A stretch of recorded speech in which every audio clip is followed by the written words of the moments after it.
اللہ ایسی ذات نہیں ہے جس کے کوئی احساس اور جذبات نہ ہو. ہمیں قرآن سے پتہ چلتا ہے اللہ غضبناک بھی ہوتا ہے, اللہ محبت بھی کرتا ہے, اللہ رحم بھی کھاتا ہے, لیکن اس کی کیفیت ہمیں معلوم نہیں ہے, اس کی حقیقت اللہ ہی بہتر جانتا ہے کہ کیسے کرتا ہے. تو اللہ اگر ایسا ہوتا ہے نا, اس کو کوئی فرق ہی نہیں پڑ رہا ہوتا, تو پھر تو ٹھیک ہے جو مرضی کرتے رہو. لیکن اللہ کیا کہتا ہے, جب میں نے اتنے احسانات کیے تو میں پھر بھی جب تم میری نافرمانی کرتے ہو, میری مخالفت کرتے ہو, تو مجھے غصہ آتا ہے کہ تم ہر ایک کو ویلیو دے رہے ہو, میرے آرڈر کو ویلیو نہیں دے رہے. اور تھوڑا نہیں آتا, بہت آتا ہے, لیکن اللہ وہ دکھا نہیں رہا ہوتا. اس کی مثال قرآن مجید میں ہے, 25ویں پارے میں, آپ جا کے دیکھ لیں. میرے تفسیر کے لیکچر بھی اپلوڈ ہوتے ہیں نا, وہ بھی دیکھ لیں. ان الذین کفروا ینادون لمقت اللہ اکبر من مقتکم انفسکم اذ تدعون الی الایمان فتکفرون. قرآن کے الفاظ دیکھو. حدیث میں آتا ہے کہ جب یہ جہنمی جہنم میں جائیں گے, جلیں گے, عذاب میں جلایا جائے گا ان کو, تو یہ اپنے اوپر غصے سے نا اپنی انگلیاں چبائیں گے. جب انسان کو بہت غصہ آتا ہے, اپنے ناخن چباتا ہے نا کہ یار میں کیا کروں, اس عذاب سے کیسے نکلوں, تو ان کو آئے گا اپنے اوپر غصہ کہ ہم نے کیا ہے. اتنے پیغمبروں نے ہمیں سمجھایا کہ اس جہنم سے بچو, ہمارے پاس علماء کی دعوت پہنچی, پیغمبروں کی دعوت پہنچی کہ برائی سے اللہ کو نفرت ہے, اللہ جہنم میں ڈال دے گا, آگ میں ڈال دے گا. کتنی دعوتیں ہمارے پاس پہنچی, کاش ہم اس دعوت پہ لبیک کہہ دیتے. ہم تو بالکل دنیا میں مست رہے. بالکل اس کی مثال ایسے, ایک شخص آپ کو بار بار سمجھا رہے بھائی اس راستے سے مت جانا, یہاں ڈاکو ہیں, لوٹ لیں گے, بندوں کو مار دیتے ہیں. آپ کو شوق ہے ادھر ہی سے جانے کا, تھوڑا سا لمبا راستہ نہیں آپ کو سمجھ میں آ رہا کہ یار 10 منٹ زیادہ لگ جائیں گے, لیکن امن کا راستہ ہے, پھر بھی آپ اسی ڈاکوؤں والے راستے پہ جا رہے ہو صرف اس لیے کہ شارٹ راستہ ہے. ایسے میں ڈاکو آپ کو پکڑ لیں تو آپ کو ڈاکوؤں سے زیادہ کس پہ غصہ آئے گا, اپنے اوپر, کہ یار پہلے بتا دیا تھا یہاں ڈاکو ہیں, اور تھوڑا 5 منٹ کم ہو جاتا یہ راستہ, وہ تھوڑا لمبا پڑ جاتا, تھوڑی قربانی دے دیتا, یار میں نے کیا ہے, سن تو لیتا نا میں ان کی. تو ایسے میں غصے سے آپ اپنے دانت چباؤ گے کہ نہیں چباؤ گے؟ تو اللہ تعالیٰ کہتے ہیں کہ جہنمی جب جہنم میں جائیں گے تو اپنے اوپر غصہ ہوں گے کہ یار ہم نے کیا ہے, ہم نے کیوں نہیں اللہ کی باتوں کو غور سے سنا, کوئی ویلیو نہیں دی ہم نے. اتنے علماء نے ہمیں بتایا, قرآن نے بتایا, حدیث نے بتایا. قرآن کو اللہ نے محفوظ کیسا رکھا ہے دیکھو, تاکہ جب قرآن کوئی بات کہے نا تو اس میں اختلاف نہ ہو. دیوبندیوں کا قرآن بھی وہی, بریلویوں کا قرآن بھی وہی, اہل حدیثوں کا قرآن بھی وہی, جماعت اسلامی والوں کا بھی وہی, JUI والوں کا بھی وہی, PTI والوں کا بھی وہی, شیعہ کا بھی وہی, سنی کا بھی وہی, سعودیوں کا بھی وہی, مصر والوں کا بھی. ہر چیز میں اختلاف ہے ہماری. کوئی مسئلہ پوچھو وہ ٹانگیں چوڑی ٹانگیں پتلی, یہاں ہاتھ یہاں ہاں, زور سے آمین آہستہ آمین. اتنے مسئلے آپ یوٹیوب پہ جاؤ نا, ایک غیر مسلم آج مسلمان ہوا تھے, ہمیں ملے, کہتے پتہ ہی نہیں چلتا یار یوٹیوب پہ, وہ پاگل ہو گیا. وہ جامعۃ الرشید میں کچھ غیر مسلم آج آئے تھے, ملاقات آج ہی کی بات ہے, کہنے لگے یوٹیوب پہ, جب آپ کہہ رہے ہیں ہم نئے نئے مسلمان ہوئے ہیں, جب ہم یوٹیوب پہ جاتے ہیں وہ کچھ کہہ رہا ہے, وہ کچھ کہہ رہا ہے, وہ کچھ کہہ رہا ہے, کہ سمجھ میں نہیں آ رہا کدھر جا کے سر پھوڑیں. تو میں نے کہا میرے بھائی اگر آپ میڈیکل سائنس کے مسئلے میں, اچھا اس کا ہمارے اسکالرس کے پاس جواب یہ ہے کہ جو قرآن حدیث کے مطابق بات کر رہا ہے اس کی سن لو. تو وہ جواب میں کہتے ہیں ہر آدمی قرآن حدیث کے مطابق ہی دعویٰ کر رہا ہوتا ہے اور ریفرنس بھی دے رہا ہے. آج ہی کی بات ہے جامعۃ الرشید میں, آج ہی کی بات ہے, آج ہی کا واقعہ بتا رہا ہوں. تو ہر آدمی کہہ رہے ہیں کیا کر رہا ہے, وہ تو قرآن حدیث ہی کا لیبل لگا رہا ہے. تو میں نے ان سے کہا, میں نے کہا اچھا مجھے ایک بات بتاؤ, آپ کو اگر باڈی میں جسم میں کوئی مسئلہ ہو, گردے میں پتھری ہو گئی, پین ہو رہا ہے, آپ نے یوٹیوب پہ سرچ کیا, دیکھا یہ کچھ اور طریقہ بتا رہا ہے پتھری نکالنے کا, یہ کہہ رہا ہے کہ کچھ اور طریقہ بتا رہا ہے, یہ کہہ رہا ہے یہ کچھ اور, یہ ماؤنٹ ایوریسٹ کو جیسے بم سے اڑایا جاتا ہے یہ اس طرح سے پتھری نکالنے کا طریقہ بتا رہا ہے, جیسے پہاڑ ہو گیا نا. 20 قسم کے آپ کو اسکالرز ملے, آپ کیا کرو گے؟ جو وہاں کرو گے نا یہاں بھی وہی کرو. آپ بولو گے ان سب کو بند کرو, باقاعدہ ریلائبل کسی میڈیکل کالج میں جاؤ یا کسی ادارے میں جاؤ, وہاں دیکھو کوئی ڈاکٹر بیٹھا ہے کہ نہیں بیٹھا ہے, یا کلینک میں جاؤ گے آپ اپنے ڈاکٹر سے پوچھو گے بھائی آپ کہاں سے فارغ ہو, کیا سلیبس آپ نے پڑھا ہے, پراپر ڈاکٹر کے پاس جا کے آپ بتاؤ گے حضرت گردے میں پتھری ہے, نکالنے کا طریقہ آپ بتا دیں. یوٹیوب پہ سرچ کر کے کبھی بھی آپ گردوں کی پتھری کو رسک پہ نہیں لو گے. ہر چیز کے ماہرین ہوتے ہیں, جب آپ پھنس جاتے ہو تو ان ماہرین سے جا کے پوچھتے ہو. تو میں نے کہا یہاں بھی یہی طریقہ ہے. اتنے بڑے بڑے مدارس ہیں, صدیوں سے چلے آ رہے ہیں, نئی ایجاد نہیں ہے. ان کا رشتہ جا کے صحابہ سے ملتا ہے. یہ اپنی سندیں پیش کریں گے, میں پیش کر سکتا ہوں میں نے کس سے علم حاصل کیا, انہوں نے کس سے, انہوں نے کس سے, اور یہ سلسلہ کہاں جا کے ملے گا, محمد صلی اللہ علیہ وسلم تک میں پیش کر سکتا ہوں. حضرت مفتی تقی عثمانی صاحب ہمارے بزرگوں کے بزرگ ہیں, آپ جا کے دیکھو انہوں نے کہاں سے علم حاصل کیا, انہوں نے کہاں سے, پورا سلسلہ ہے. میں نے کہا اس سلسلے میں 2 نمبر لوگ بھی ہیں اور 1 نمبر بھی, جیسے ڈاکٹروں میں 2 نمبر بھی ہوتے ہیں 1 نمبر بھی. اس سلسلے کے لوگوں میں آپ دیکھو کہ صحیح کون ہے غلط کون ہے, اور وہ اللہ نے ہر ایک کو اتنی طاقت دی ہے کہ وہ پہچاننا آسان ہے. ورنہ تو بھائی یوٹیوب کی دنیا میں تو کتنے لوگ کافر ہوئے ہیں دوبارہ مسلمان ہو کے, کہ وہ اسکالر کچھ کہہ رہے ہیں وہ کچھ کہہ رہے, دوبارہ کافر ہو گئے. وہ کہہ رہا میں تو کنفیوز ہیں, صحیح اسلامی سمجھ میں نہیں آ رہا ہمیں. تو خیر یہ بات میں کہاں سے کہاں لے گیا, کیا بات کر رہا تھا, نہیں وہ تو ہو گیا نا, وہ تو جاتی ہے سند جاری جاتی ہے. میں بات کیا کر رہا تھا, ابے نہیں یار تم لوگ بھی فارغ ہو یار, تھوڑی نیند پوری کر لیا کرو. ہاں یہ واقعہ سنا رہا تھا دانتوں کو چبانے والا, کہ جہنمی جب جہنم میں جائیں گے تو کیا کریں گے, اپنے دانتوں سے اپنی انگلیاں چبائیں گے. غضبناک ہوں گے کہ کاش ہم اللہ اس کے رسول کی دعوت پر لبیک کہہ دیتے, کاش شارٹ کٹ راستے کے بجائے, آسان راستے کے بجائے تھوڑا سا مشکل راستہ اختیار کر لیتے. اور اس میں بھی چند دن مشکل ہوتی ہے, پھر یوز ہو جاتا ہے. نماز پڑھنے میں آپ کو چند دن مشکل ہوگی, اس کے بعد عادت. دیکھو اللہ کا شکر ہے میں بلوغت کے وقت سے نماز پڑھ رہا ہوں, میرے ذمہ الحمدللہ کوئی نماز نہیں ہے, مجھے نہیں یاد پڑتا کوئی نماز میرے ذمہ. تو اب نماز چھوڑنا مشکل ہو گیا ہے کیونکہ یوز ٹو ہو گئے ہیں نا. اب کوئی بولے نہیں پڑھنی, بھائی اب تو عادت پڑ گئی ہے. اب کیسے, ایک چیز میں شروع میں مشکل ہوتی ہے, کچھ دن کرتے رہو تو وہی آپ کی باڈی کا حصہ بن جاتی ہے, وہ چیز وہ عادت پڑ جاتی ہے, پھر چھوڑنا مشکل ہے. نمازیوں سے نماز چھڑوانا بہت مشکل کام ہے, پڑھوانا مشکل نہیں ہے. آپ ان کو 10 ارب روپے بھی دو گے نا, وہ نہیں چھوڑیں گے, بولیں گے بھائی نہیں ہو سکتا. وہ کہیں کچھ اور بولو. رمضان میں نے دیکھا ہے بیمار ہو کے بھی لوگ روزے رکھ رہے ہوتے ہیں, ان کو منع کیا جاتا ہے بھائی بیمار ہو, کہہ رہے ہیں یار عادت ہو گئی ہے رمضان بغیر روزے کے, تو یہ تو عجیب سا ہی ہو جائے گا. حالانکہ ان کو تو شریعت نے کہا ہے کہ بھائی چھوڑ دو مرو گے ورنہ. ہمارے ایک ریلیٹو تھے, شوگر تھی, ان کو منع کیا نہیں روزہ رکھو, ان کو کہا گئے رمضان اور روزہ نہیں, انا للہ ہو گیا الحمدللہ, اللہ تعالیٰ مغفرت فرمائے. سمجھ رہے ہو.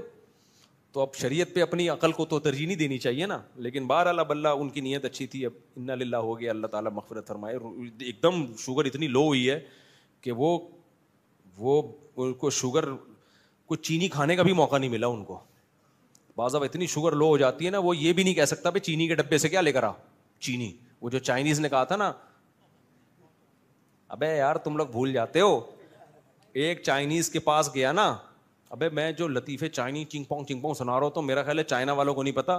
ادھر صدر میں ایک چائنیز ڈاکٹر ہے, فل اردو بولتا ہے, غیر مسلم ہے. تو اس نے مجھے بتایا بھائی میں آپ کے سارے لطیفے سن رہا ہوتا ہوں, اردو آتی ہے اس کو ٹائٹ.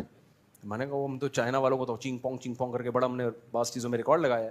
ایک چائنیز تھا, اس کا دوست ملنے کے لیے گیا. اس کا دوست, یہ چائنیز بیمار تھا ہاسپٹل میں نا, آکسیجن لگی ہوئی تھی, پائپ نیچے سے گزر کے جا رہا تھا. تو یہ پاکستانی دوست قریب جا کے کھڑا ہو گیا. جیسے ہی قریب جا کے کھڑا ہوا ہے فوراً چائنیز نے کہا چاں چی پانچ چی خاں چی پانچ چی پانچ چاں چاں چاں پاں پاں کرتے کرتے مر گیا. اب یہ پاکستانی دوست نے بولا یار این مرتے ہوئے کچھ بول کر گیا ہے تو یہ ہلکی بات نہیں ہے, کچھ مجھے نصیحت کر کے گیا ہے. اس نے وہ سارے الفاظ یاد کر لیے, چاں چی پانچ چی پانچ, کہ یار اس کا مطلب تلاش کرواتا ہوں. چائنا گیا, پوچھا یار یہ میرے دوست نے یہ بولا تھا چاں چی پانچ چی پانچ, اس کا مطلب کیا ہے؟ اس نے کہا اس کا مطلب ہے الو کے پٹھے, آکسیجن کے پائپ سے پاؤں ہٹا, سانس رک رہا ہے میرا. سمجھ رہے ہو. تو یہ کس پہ سنا ہے میں نے لطیفہ؟ ہاں, تو وہ شوگر کی پیشنٹ بیچاری خاتون تھیں جن کا شوگر میں انتقال ہوا نا, روزہ رکھ کے. تو اب ان کو شوگر ایک دم اتنی ڈاؤن ہوئی ہے کہ یہ کہنے کا بھی موقع نہیں ملا الو کے پٹھے چینی کے ڈبے سے چینی لا. رشتے دار تو حیران ہے نا یہ ہو کیا گیا ہے نا, اماں کو بیچاری کو عجیب سی ہو گئی ہے, تو وہ اتنا بھی موقع نہیں ملا کہ بھائی چینی کھلا مجھے, کل شریف بعد میں پڑھ لینا, ٹھیک ہے نا, پہلے چینی لے کر, اس سے پہلے ہی انتقال ہو گیا. خیر اللہ مغفرت فرمائے, بہت پرانا واقعہ, ابھی نیا واقعہ نہیں ہے یہ. تو اب تو مغفرت امیدیں ہو بھی گئی ہوگی, اتنا ٹائم گزر گیا ہے. تو کیا کہہ رہا تھا یار میں, ہاں تو اللہ کیا کہتے ہیں کہ یہ لوگ نا اپنی انگلیاں چبائیں گے جہنم میں نفرت سے, اپنے اوپر نفرت سے. تو اللہ پتہ ہے کیا کہیں گے, ان الذین کفروا ینادون, ان کو پکارا جائے گا اللہ کی طرف سے, فرشتے پکار کے کہیں گے لمقت اللہ اکبر من مقتکم انفسکم, آج تمہیں اپنے اوپر بہت غصہ آ رہا ہے, جب تمہیں اللہ کی طرف بلایا جاتا تھا اور تم اگنور کرتے تھے اور کہتے تھے ہٹو, یہ مولوی لوگ آ جاتے ہیں دین کی باتیں کرنے کے لیے, ہر وقت نماز, ملک کی ترقی اصل کیا ہے, انگریز چاند پہ پہنچ گیا اور یہ کہہ رہے ہیں زنا مت کرو, انگریز جناب جاپان نے ایسی ٹرینیں ایجاد کر لی ہیں سیکنڈ میں یہاں سے وہاں, اور یہ کہتے ہیں زنا مت کرو, شراب مت پیو. بھائی بھائی ان چکروں سے نکلو, ٹرینوں میں بیٹھو زوں کر کے یہاں سے وہاں پہنچو, تو کیا ہوگا, یہاں سے وہاں پہنچ جائے گا بھائی, بالآخر پہنچنا تو قبر میں ہی ہے نا. ہم اس کے قائل ہیں کہ ٹرینیں ایسی ہی ہونی چاہیے جیسے جاپان میں, ایسا نہ ہو کہ ہم یہ جو بدحالی ہے ملک میں اس کو ہم اپریشیٹ کر رہے ہیں یا پروموٹ کر رہے ہیں, ان حکمرانوں کو ہم اپریشیٹ کر رہے ہیں یا اس بدحالی کو پروموٹ, ایسا نہیں ہے. لیکن پہل کیا ہے, پہلے اللہ کے اپنے بارے میں پوچھے گا, ٹرینوں کے بارے میں بعد میں سوال ہوگا. اور ہم اللہ کے ہو گئے تو ٹرینیں بھی ٹھیک ہو جائیں گی. یہ ٹرینیں بھی تو اسی وجہ سے خراب ہے کہ کرپشن ہے. اگر اللہ کا خوف ہوگا تو کرپشن ختم. کرپشن ختم دو چیزوں سے ہوتی ہے, اللہ کے خوف سے یا قانون سے. انگریزوں نے قانون مضبوط کر لیا, وہاں بھی اللہ کے خوف سے نہیں ہے اتنا زیادہ کوئی مسئلہ, قانون بہت سخت ہے اس لیے کرپشن نہیں ہے. ہمارے ہاں تو بھائی قانون بھی نہیں ہے, اللہ کا خوف بھی نہیں ہوگا, تو برباد ہو جائیں گے ہم لوگ. تو اللہ کیا فرمائیں گے ان سے کہ جب تمہیں دنیا میں اللہ کی طرف بلایا جاتا تھا اور تم تکبر کرتے تھے تو اللہ کو تم پر اس سے بھی زیادہ غصہ آتا تھا جتنا تمہیں آج اپنے اوپر آ رہا ہے, اس سے بھی زیادہ غصہ آتا تھا. لیکن دنیا دار آدمی کیا کہتا ہے کہ کچھ بھی نہیں ہو رہا بھائی, میں نماز چھوڑ دیتا ہوں کچھ بھی نہیں ہوتا, میں زکوٰۃ نہیں دیتا کچھ بھی نہیں ہوتا, میں سود کھاتا ہوں کچھ بھی نہیں ہوتا, میں زنا کرتا ہوں کچھ بھی نہیں ہوتا. تو اللہ کہتے ہیں کہ مجھے اس سے بھی زیادہ غصہ آتا تھا جتنا تمہیں آج آ رہا ہے. فرق تم میں اور مجھ میں یہ ہے کہ تم میں حلم نہیں ہے, برداشت نہیں ہے, مجھ میں کیا ہے, حلم ہے. میں نے کہا ایک وقت رکھا ہے حساب و کتاب کے لیے. یہ جو غزہ پہ بمباری ہو رہی ہے نا, مظلوم مر رہے ہیں, ہمیں ترس آتا ہے تو کیا اللہ کو نہیں آتا ہوگا؟ لوگ دیکھتے ہیں نا ویڈیوز میں بچوں کیسے خون میں لپٹے ہوئے, کیسا دل پگھلتا ہے. آپ کیا سمجھتے ہو اللہ کو کچھ نہیں ہوتا؟ اللہ میں حلم بہت ہے. اللہ کہتے ہیں لا تحسبن اللہ غافلا عما يعمل الظالمون. ہمیں بس اشکال ہوتا ہے نا, اے اللہ تو تو بڑا ظالم ہے, معاذ اللہ کچھ بھی نہیں کر رہا. ہم اپنی حکومتوں سے مطالبہ کرتے ہیں کچھ کرو, لوگوں سے مطالبہ کرتے ہیں کچھ کرو, تو اللہ تو کون سا معاذ اللہ کچھ کر رہا ہے؟ اللہ جواب میں کیا کہتے ہیں, لا تحسبن اللہ غافلا عما يعمل الظالمون. ظالم لوگ جو کچھ کر رہے ہیں اللہ کو ہرگز ان سے غافل مت سمجھو. اے اللہ جب تو سب دیکھ رہا ہے, غافل بھی نہیں ہے, عذاب کیوں نہیں دیتا؟ انما یؤخرهم لیوم تشخص فیہ الابصار. اللہ کہتے ہیں میرا حلم ہے, حلم برداشت, میں نے ایک دن رکھا ہے حساب و کتاب کا, اس وقت تک میں ظالم کو مہلت دیتا ہوں. دنیا میں بہت کچھ غلط ہوگا, اس سے بھی زیادہ غلط ہوا ہے دنیا میں. اور اے بھائی پیغمبر زکریا علیہ السلام, پیغمبر کا کتنا بڑا مقام ہوتا ہے. آج کسی ہم جو عبید اللہ بن زیاد کوفہ کا گورنر, اس پہ لعنتیں کیوں بھیجتے ہیں؟ حسین ابن علی کو قتل کیا نا اس نے کربلا میں, نبی کے نواسے کو. پوری دنیا میں کوئی ہے جو اس کا نام احترام سے لے ابن زیاد کا؟ تو اتنے بڑے بڑے ظلم ہوئے, اللہ نے اسے کچھ کیا؟ وہ پھر بھی گورنر رہا, نہ معزول ہوا, دندناتا رہا ہے, اپنی طبی موت مرا ہے وہ. آپ خود اندازہ لگاؤ, آج کسی نیک آدمی کو کوئی قتل کرتے انسان کی روح کانپ اٹھتی ہے, نبی کے نواسے کے قتل پہ کیا ہوا ہوگا؟ یعنی کیسا, کتنا بڑا جرم ہے نا. اور وہ گردن کاٹ کے نبی کے نواسے کی قاتل نے معاذ اللہ ابن زیاد کے سامنے لا کے رکھی ہے, سامنے لا کے رکھے. کیا یعنی ذرا سا انسان کے سینے میں دل ہو, کانپ جاتا ہے, یہ بات سن کے کانپ جاتا ہے. اور وہ بدبخت کیا کر رہا تھا, چھڑی سے آپ کے ہونٹوں کو ٹچ کر رہا تھا. وہاں صحابی رسول نے فرمایا کہ بس کر, میں نے محمد صلی اللہ علیہ وسلم کو کئی بار ان ہونٹوں پہ اپنے ہونٹ رکھتے ہوئے دیکھا ہے. اتنا بڑا مقام ان ہونٹوں کا کہ ان ہونٹوں پہ نبوت کے ہونٹ ٹچ ہوئے ہیں. کتنا بڑا ظلم ہوا. تو کوئی زلزلہ آیا, کوئی آسمان پھٹا, بولو نا, کچھ بھی نہیں ہوا. کیوں؟ یہ آیت بار بار ہمیں تسلی دیتی ہے, لا تحسبن اللہ غافلا, اللہ کہتے ہیں اللہ کو غافل مت سمجھو. لمح علم برداشت ہے. زکریا علیہ السلام تو پیغمبر تھے, کتنے مبارک پیغمبر, قرآن نے کیسا تذکرہ کیا زکریا علیہ السلام کا. سورہ مریم اٹھا کے دیکھو, جس سے پتہ چلتا ہے اللہ کو زکریا علیہ السلام سے کتنی محبت تھی. یا زکریا انا نبشرک بغلام اسمہ یحییٰ لم نجعل لہ من قبل سمیہ. زکریا علیہ السلام بوڑھے, بیوی بانج, ساری زندگی اللہ سے دعائیں مانگتے رہے, محراب میں عبادت کرتے رہے ہیں ساری زندگی, اتنے محبوب پیغمبر. پھر اللہ کہتے ہیں ہم نے زکریا کو بڑھاپے میں خوشخبری دی, انا نبشرک بغلام, اے زکریا تجھے لڑکا بھی ملے گا, اور اس کا نام ہم پہلے سے بتا دیں یحییٰ ہوگا. اور اس نام کا اس سے پہلے اس کائنات میں کوئی شخص, کوئی بیٹا نہیں گزرا. یہ نام بھی ہم سلیکٹ کر کے دے رہے ہیں. اور سیدن و حصورا, وہ سردار ہوگا, انتہائی درجے کا پاک دامن شریف ہوگا.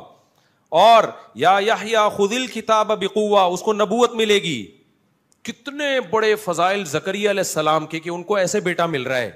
معمولی تھے کیا جن کو؟ پھر وہ کہہ رہے ہیں اللہ بڑھاپے میں مجھے کیسے بیٹا ملے گا, میری بیوی تو بانج ہے بھائی. اللہ جواب میں کیا کہتے ہیں, قد خلقتک من قبل, اے زکریا میں نے تجھے پانی سے انسان بنا دیا, تو بڑھاپے میں تجھے اولاد نہیں دے سکتا.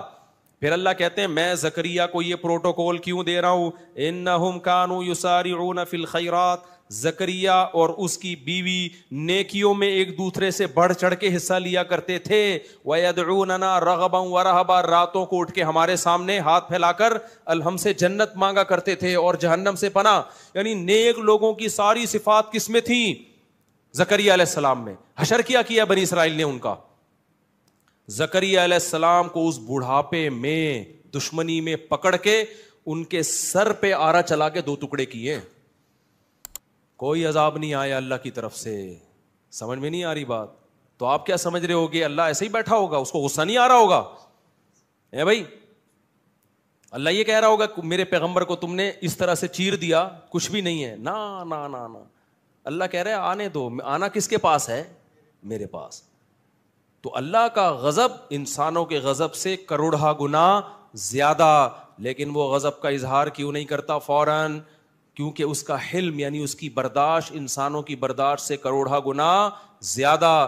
تو اللہ نے اپنے غضب کے اظہار کے لیے جہنم کی آگ بنائی ہے. اسی سے یہ بھی پتہ چل گیا کہ اللہ نے آخرت میں اتنا سخت عذاب کیوں رکھا ہے. یہ سخت عذاب اللہ کے غضب کا اظہار ہے. جب اللہ ہے تو اس کی ہر طاقت انسانوں سے کروڑہ گنا زیادہ, تو اس کا غضب بھی انسانوں سے کروڑہ گنا زیادہ, اور اس کی رحمت بھی انسانوں سے کروڑہ گنا زیادہ ہے. تو اس کی رحمت کا اظہار جنت کی صورت میں ہوگا, جس سے پتہ چلے گا کہ رحمت کہتے کس کو ہیں. اور اس کا غضب ظاہر ہوگا آگ کی صورت میں, جس سے پتہ چلے گا کہ غضب کہتے کس کو ہیں. تمہیں کیا پتا کہ غصہ کیا ہوتا ہے؟ دیکھو ایک کمزور آدمی جب یا جو غریب آدمی کسی کو دعوت دیتا ہے تو کیسے دعوت دے گا؟ وہ کہے گا کبھی ہمارے پاس آنا, ہم آپ کو کھانا کھلائیں گے. آپ کے ذہن میں آئے گا کہ دال چاول کھلا دیں گے, بریانی کھلا دے گا. بڑا سیٹ جب کہے گا نا بیٹا ہماری دعوت میں آنا, پتا چلے گا کہ دعوت کہتے کس کو ہیں. اور جو بڑا بدماش ہوتا ہے وہ جب ناراض ہوتا ہے نا, وہ کہتا ہے بیٹا ابھی تو نے غصہ دیکھا نہیں ہے, جب میں تجھے ٹارچر کروں گا نا تجھے پتا چلے گا کہ میرا غصہ ہے کیا. یہ تو انسانوں کے غصے ہیں. تو اللہ نے آگ میں جلانے کا انتظام کیا. اللہ ہم سب کو اس آگ سے بچائے. یہ آگ کیا ہے؟ اللہ کے غضب کا اظہار ہے. یہ تھی اس لوگ کہتے ہیں نا جہنم میں آگ کیوں؟ بھائی اللہ کے غضب کا اظہار ہے, تو وہ اللہ ہے تو اس کے غضب کا اظہار ایسے ہی ہوگا. تو اللہ کہتے ہیں جب یہ انگلیاں چبائیں گے تو اللہ کہے گا جب تمہیں اللہ کی طرف بلایا جاتا تھا تو آج تمہیں اپنے اوپر جتنا غصہ آ رہا ہے ہمیں تم پر اس سے بھی زیادہ اس وقت غصہ آتا تھا. فتکفرون, تم جب انکار کرتے تھے تو وہ جواب میں کیا کہیں گے؟ ربنا امتنا اثنتین واحییتنا اثنتین, اے اللہ تو نے ہمیں 2 دفعہ موت دی, ہم نے اپنی آنکھوں سے دیکھ لیا. ایک موت تو ہماری پیدائش سے پہلے, وہ بھی ہم مردہ ہی تھے نا, اور پیدا کر کے تو نے ہمیں دوبارہ موت دی, یہ 2 قدرت دیکھی ہم نے. پھر تو نے ہمیں 2 زندگیاں دیں, ایک زندگی تو ہم نے دیکھ لی تھی, دوسری ہماری سمجھ میں نہیں آتی تھی کہ بار بار کہتے تھے کون پیدا کرے گا, دوبارہ کیسے پیدا ہوں گے. تو خود اپنی بے عقلی بتا رہے ہوں گے کہ جو موت دے کے زندگی دے سکتا ہے وہ دوبارہ زندہ کیوں نہیں کر سکتا. تو کہیں گے اللہ ہم نے دوسری زندگی بھی اپنی آنکھوں سے دیکھ لی, مان لیا کہ حساب و کتاب ہے, لیکن اس وقت ماننے کا کوئی فائدہ نہیں ہوگا. تو اس لیے میرے بھائی اللہ کی نظر میں سب سے زیادہ ویلیو کس کی ہے؟ اللہ کے آرڈر کی. تو یہ نہیں دیکھا کرو کہ اس سے ہوتا کیا ہے بھائی. اگر ہاں اللہ نے بعض دفعہ آرڈر میں خود ہی لچک رکھ دی ہے, اللہ نے کہا یہ آرڈر ہے, ضروری نہیں ہے. جیسے اللہ میاں نے ترغیب دے دی 4 شادیاں کرو, آرڈر دیا, لیکن بتا دیا فرض نہیں ہے, ورنہ سب چوڑے میں آ جاتے. ترغیب دے دی, فرض نہیں کیا. فرض کر دیتے خوش تو بہت ہوتے آپ اوپر اوپر سے, جب کرنے جاتے تو پتہ چلتا ہے یار یہ ہو کیا گیا ہمارے ساتھ. ٹھیک ہے نا, ترغیب دے دی کہ کرو, اچھی بات ہے. بعض چیزیں اللہ نے ترغیب نہیں دی ہیں, وہ آرڈر دیا ہے. نماز کیا ہے؟ آپشنل نہیں ہے, فرض ہے. داڑھی رکھنا کیا ہے میرے بھائی؟ فرض ہے, یہ آپشنل نہیں. غامدی صاحب نے تو انکار کر دیا, دین غامدی صاحب سے نہیں لو, علماء سے لو. بخاری مسلم کی واضح حدیثیں, اعفوا اللحا, داڑیاں بڑھاؤ, ہمت کر کے رکھ لو داڑھی. نظر کی حفاظت کرنا کیا ہے؟ آپشنل نہیں ہے, کیا ہے بھائی؟ فرض ہے. اور اگر غلطی ہو تو توبہ کرو اللہ سے. یا قوم استغفروا ربکم, نوح علیہ السلام نے قوم سے کہا غلطی ہو گئی ہے, تو اس کا بھی اللہ نے تلافی کا طریقہ رکھا ہے. میری قوم اللہ سے توبہ کرو, اکڑ تھوڑی جاؤ ہم سے غلطی ہوتی ہے بس چھوڑا یار. ایک آدمی نے مجھے کہا مجھے فوش فلموں کی عادت ہے, اب میں توبہ کر کر کے تھک گیا ہوں, مجھ سے نہیں چھوٹ رہا. میں نے کہا ٹھیک ہے, پھر اللہ سے تجھے معاف کرنا بھی نہیں ہو رہا. تو توبہ کر کر کے تھک سکتا ہے, تو اللہ کہے گا کہ جب تجھ سے توبہ نہیں ہو رہی ہے تو میں کوئی معاف کرنے کا میں نے ٹھیکہ نہیں لیا ہوا. انلزمکموہا وانتم لہا کارہون, جب اللہ معاف کرنے کے لیے تیار ہے تو پھر وہی گالی نکل رہی ہے منہ سے, کیا کریں؟ تو کم بخت کر لینا توبہ. ابے تیرے سے 100 دفعہ گناہ ہو گیا, اللہ کہہ رہے ہیں 101ویں دفعہ توبہ کر, آئندہ نہیں کروں گا. عزم کر اور بچنے کے اسباب اختیار کر, میں 101ویں دفعہ بھی کیا کروں گا؟ معاف کروں گا. پھر بچنے کی کوئی, لڑتا رہے یار ساری زندگی شیطان سے, پھڈا ہے تیرا. کلابازیاں شیطان کو تو کبھی گرا دے, کبھی شیطان تجھے پھڈا رہے. جس دن تو نے ہتھیار ڈال دیے نا کہ مجھ سے نہیں ہوتا, اللہ کہہ گئے پھر مجھ سے بھی نہیں ہوتا. صحیح ہے نا؟ جب تک عاجزی دکھاتا رہے گا نا, لڑتا رہے گا اللہ سے. اللہ سے لڑنے کا مطلب معافیاں مانگتا رہے گا. تو اللہ کہتا ہے 100 دفعہ توبہ ٹوٹے, 101ویں دفعہ بھی قبول کروں گا میں. جہاں ہتھیار ڈال دیے مفتی صاحب مجھ سے نہیں چھوٹ رہی, میں چھوڑو یار, اب تو بس چھوڑو, پھر جاؤ جہنم میں, اللہ کہے گا جاؤ. اس لیے بھائی گناہ ہو بھی رہا ہے نا تو توبہ کا تعلق اللہ سے ختم مت کرو, پھر چھوڑو. بد نظری ہو گئی پھر توبہ کرو, پھر ہو گئی پھر توبہ کرو, پھر ہو گئی پھر توبہ کرو. پریشان ہو کے توبہ کرو, کسی بھی طرح سے کرو بھائی, چھوڑنے کی کوشش میں لگے رہنا ہے. کوشش جس دن چھوڑ دی نا تو اللہ کہے گا جب تو خود جہنم پہ مطمئن ہو گیا ہے تو پھر ہم تجھے زبردستی نہیں بچاتے. اللہ تعالیٰ کہ نہیں تو کودنا چاہ رہا ہے, ہم کہیں نہیں میں نہیں, میں اللہ کہتے ہیں میں نے جہنم بھی کسی سلسلے میں بنائی ہے. ٹھیک ہے نا, اس میں بھی کسی کو بھیجنا ہے میں نے, یہ خالی نہیں رہے گی. جیسے ہمارے یہاں گورنمنٹ نلکے لگاتی ہے تو پانی کے لیے, لیکن وہ اکثر خالی رہتے ہیں. تو ہم گورنمنٹ سے کہتے ہیں کس سلسلے میں آپ نے لائنیں بچھائی تھی, گورنمنٹ کہتی ہے سلسلہ چھوڑو, پانی نہیں ہے. تو اللہ کے یہاں ایسی دھاندلی نہیں ہے کہ اللہ جہنم بنا دے اور کہ جائے گا اس میں کوئی بھی نہیں. بنائی ہے اللہ کو پتا تھا اس کو بھروں گا میں انسانوں سے اور جنات سے. اسی طرح اللہ نے جنت بنائی اور اس میں بھی بہت سارے لوگ جائیں گے, 2-4 آدمی نہیں جائیں گے. 2-4 اسکالر کہتے ہیں کہ ہم ہی جائیں گے, ایسا دین پیش کرتے ہیں کہ یہی ہے باقی سارے گھاس کھا رہے تھے. ایسا نہیں ہے بھائی, جنت میں بھی بہت بڑی تعداد میں لوگ جائیں گے. اگر یہ سارے گمراہ ہوتے, یہ سارے علماء صلحاء حنفی مالکی شافعی 99% تو یہی ہیں, حنفی مالکی شافعی حنبلی, باقی 1% ہیں جو کسی فقہ کو فالو نہیں کرتے. تو اگر وہ ٹھیک ہیں, یہ سارے غلط ہیں, تو پھر تو جنت میں کون جائے گا بھائی؟ 4-6 آدمی جائیں گے میرا خیال ہے. تو اس لیے یہ ٹائم ہی کا پتہ نہیں چل رہا مجھے یار. تو نماز تو اچھا 9 بجے ہے, میں سمجھ رہا ہوں, شکر ہے, تو بس ختم کر رہا ہوں میں. تو میں ٹاپک کہاں سے لے کے چلا تھا کدھر نکل گیا میرے بھائی. اس لیے کہاں سے ہم چلے تھے, وہ جو قرآن کی آیت پڑھی تھی نا کہ اصل تو اللہ نے نافرمانی کی یہ برائی ہر جگہ اللہ نے بتائی ہے کہ جو مذہب کو نہیں مانتے خوشیوں میں اترانے لگتے ہیں اور غموں میں وہ ہاتھ پاؤں ان کے مایوسی ہوتے, فیئوس قنوط, مایوس ہو جاتے ہیں. تو خوشیوں میں اترانا نہیں ہے, نعمت ملے اللہ کی بھیک سمجھنا ہے. کیا سمجھنا ہے؟ بھیک. اللہ کا شکر ادا کرنا ہے, گناہوں سے اور دور ہونے کی کوشش کرنا ہے, اپنے غریب رشتہ داروں کو گھٹیا نہیں سمجھ